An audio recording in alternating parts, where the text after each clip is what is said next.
Good afternoon. Welcome to our Torah Insight and Story. This week's Parsha, known as Tetzaveh, dedicates itself mostly to the priestly garments. But in addition to that, it also talks about the daily sacrifice. The daily sacrifice required that they bring a lamb in the morning and a lamb in the afternoon, towards evening.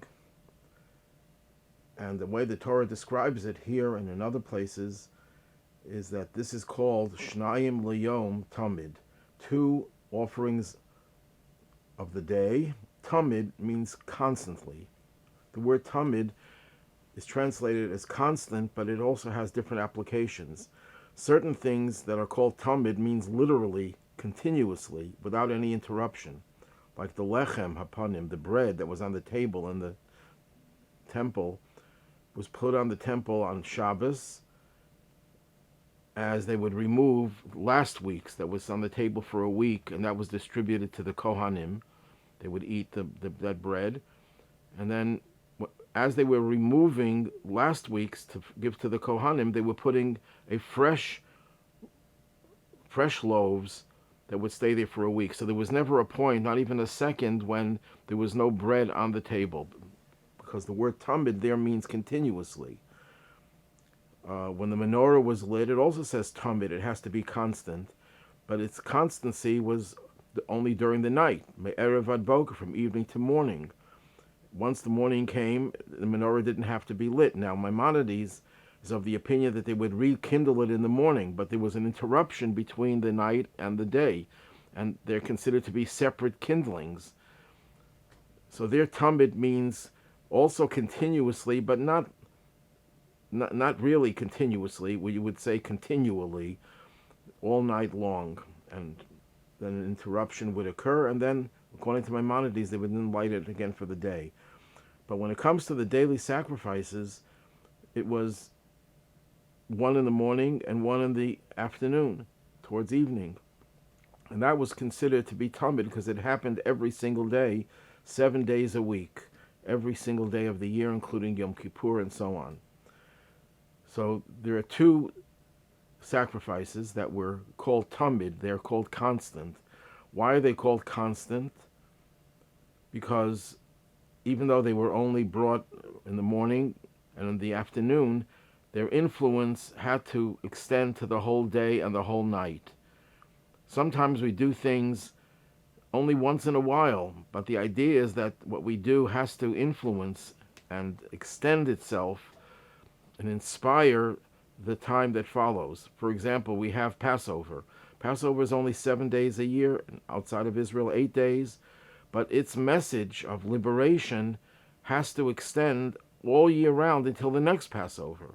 And the same thing is true with every holiday, and the same thing is true with the daily sacrifice. But there are a lot of hints in the association of the daily sacrifice to the idea of tamid, something that has to be constant. And this is hinted in the Shulchan Aruch, in the Code of Jewish Law. Now, the Code of Jewish Law is divided into 4 sections. The first section is called Orach Chaim, the path of life. It talks about the obligations a Jew has from morning till evening, weekdays, Shabbos, holidays, and so on. How does it begin? It begins quoting a verse from Psalms, Shivisi Hashem Lenegdi Tamid. I always place God before me. I think of God all the time. Tamid means constantly. I think of God. At the end of this section of the Code of Jewish Law, there's a quote from Proverbs, which also uses the word tamid. The question over there is whether you should celebrate on Shushan Purim Katan or Purim Katan, which is today. Today is the miniature Purim. There are no rituals associated with this day because we have 2 Adar, so we keep Purim in the second Adar, and we just are happy today. Today is a happy day. The whole month of Adar is a happy month, but especially today. So should you have a special meal Is it required? And the answer is no, but it's a good idea. Tov Lev Mishta Tamid, a good heart A contented heart is always celebrating. So it uses the word tamid there as well. And great sages have said that this is the message for us today. We don't have the daily sacrifice. Yes, we have the prayers that take the place of the daily sacrifice. But how do we make the influence of these prayers stretch to the whole day? And the answer is we have to have these two tamids. The tamid of God is always in front of us. We're always thinking about God, even though we can't physically always think about God when we're thinking, let's say, about our business dealings. You can only think one thing at a time. Some people could have more than one thought at a time, but that's not the norm. But when you think about God in the morning, it has to be so strong, so solid, that it permeates the whole day. And likewise, the second tamid, the second constant, is Shivisi Hashem Lenegdi, Tov Lev Mishta Tamid. A good heart, a contented heart is always celebrating. A Jew has to always celebrate and be in a state of joy. And the two tamids are connected. Why should we be in a state of joy? Because we always think of God. God is always before us.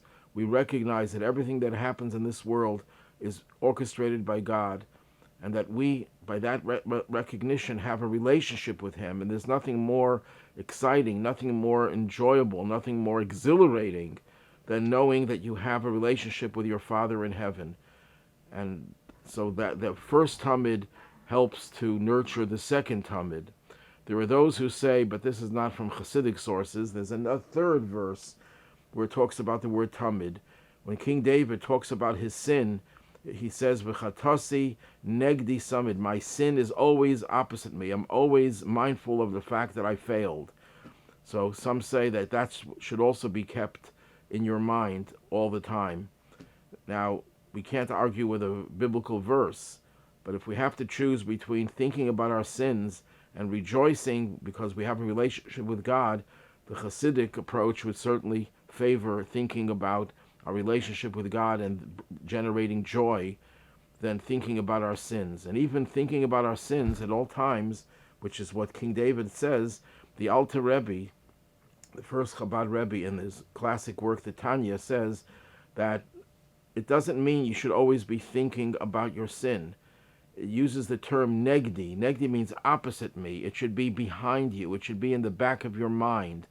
Never forget about your failings, but don't put it in the fore of your mind. Don't focus on it. Don't be inordinately obsessed with the thought of your sins, because that will lead to depression, and that would be a terrible thing. And so that itself is a great sin, because depression leads to all the sins. So even when it says to think about your sins, it keep it at a certain distance from yourself.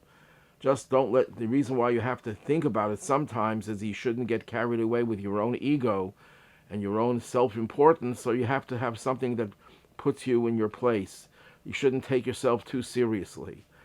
But the two tamids that are the focus of every Jew, of every day, is the thinking of God all the time and always being in a state of joy. The story that I want to tell is about the Rebbe Maharash, Rabbi Shmuel Schneerson, the fourth Chabad Rebbe. Not too much is known about him in the general population. He passed away at a very young age, at the age of 48, and he was not a healthy person physically, but yet he produced about 20 volumes of his teachings, and there are many, many stories that have been told about his miraculous abilities. So here's a story that was told by his grandson, the previous Rebbe, Rabbi Joseph Isaac Schneerson.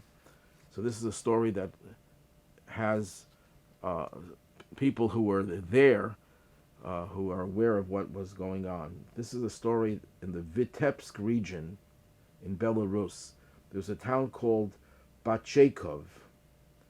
The Puritz, the landowner who owned that town and the forest in that area, was an exceptionally kind individual, and he treated his Jewish subjects in the nicest manner possible.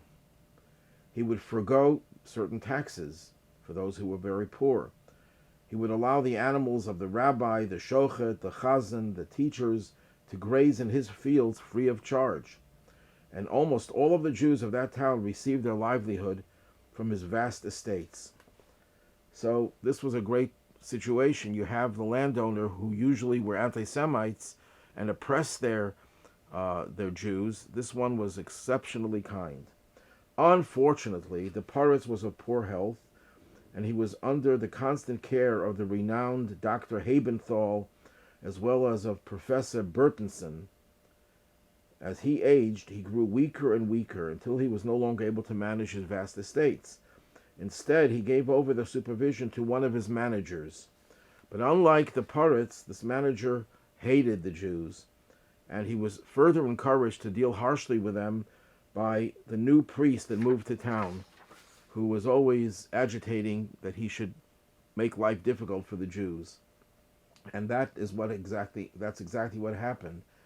That whenever any of the leases of a Jew ended, for cutting lumber, managing an inn, selling produce, or the like, the manager would find a non-Jew to take it over, forcing Jews to move out. Going over the ledger, the manager noticed how benevolent the Poritz, the landowner, was toward the Jews, and he put an end to all those freebies. The poor Jews were forced to pay all the taxes, and if not, they would suffer the consequences. The rabbi and the others could no longer graze in his pasture unless they paid a fee, and the livelihood of the entire community was greatly affected, and everyone suffered. Many of the Jews in Bat Shekov were Hasidim, were followers of the Rebbe Maharash, and since the town was quite close to Lubavitch, they all managed to come to see the Rebbe and to ask for his blessings. But the people were so refined that they felt, I'm going to disturb the Rebbe with my economic problems. They would mostly come to speak to the Rebbe about their spiritual problems, and they would ask for a blessing in general. They didn't tell the Rebbe about their plight, that things were getting very difficult for them.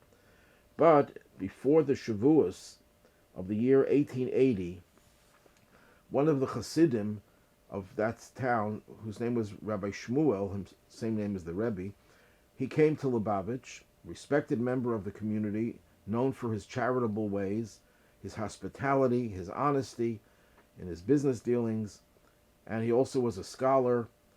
And he came to the Rebbe, and the Rebbe asked him, I want a detailed report of the financial situation of this city.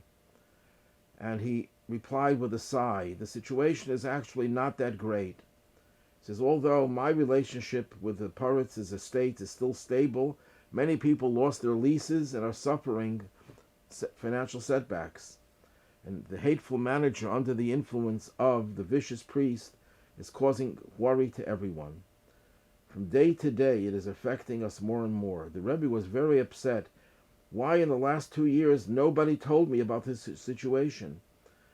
And why do they have to conceal it from me? And this is what the Rebbe then said, after thinking for a few moments. The Poritz is a patient of my doctor, Professor Bertensen.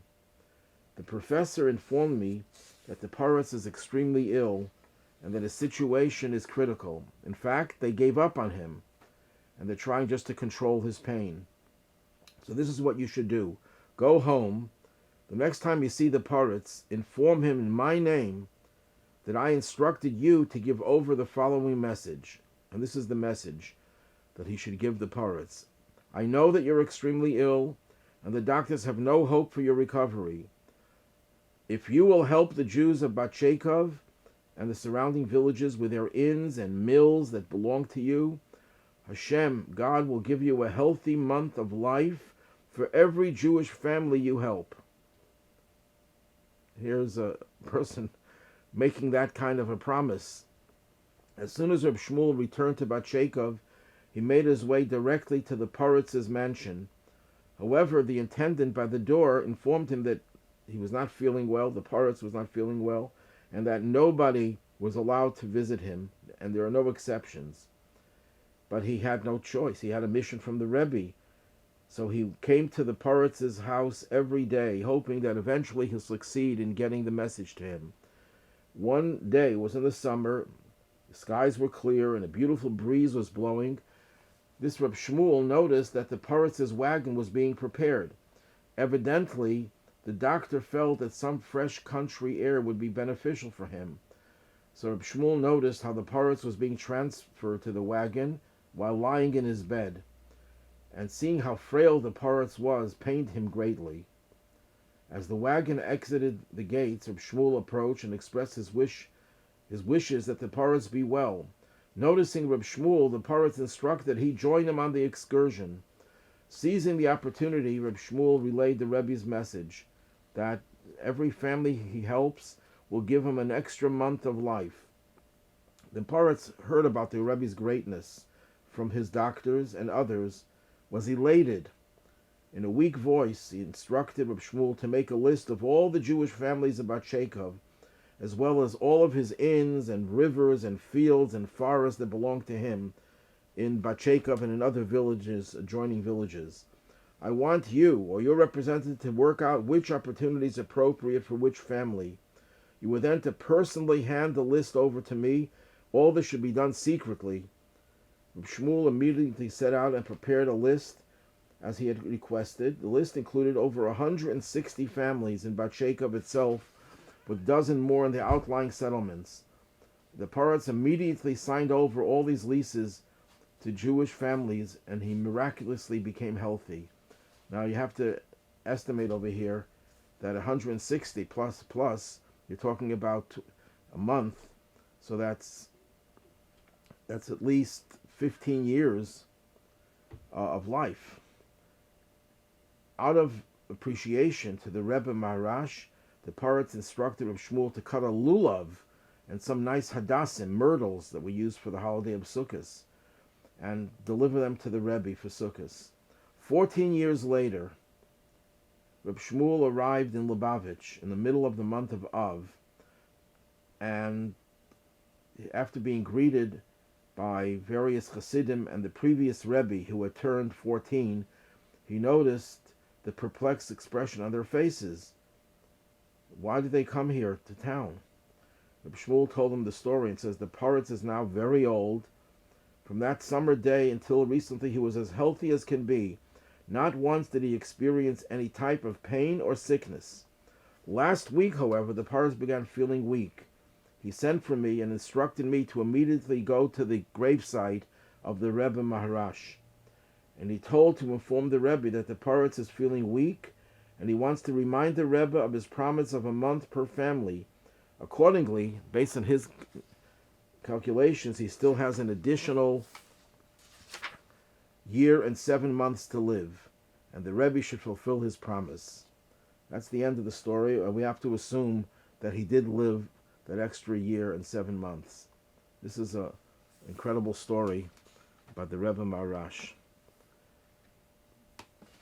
And Hashem should help that right now we're in a period where the vicious anti-Semites like that manager and that priest are fighting against the Jewish people. But there are some good Gentiles who should be blessed for what they're doing to support the Jewish people. And Hashem should help that we shouldn't need their support, that we'll see an end to all the suffering and pain, and we'll see the coming of Mashiach when all of the land of Israel will be recognized by the whole world that it belongs to us, to the Jewish people, and we will see the rebuilding of the Beis Hamikdash, the Holy Temple, under the direction of Mashiach. Everyone should have a good Shabbos, Shabbat Shalom.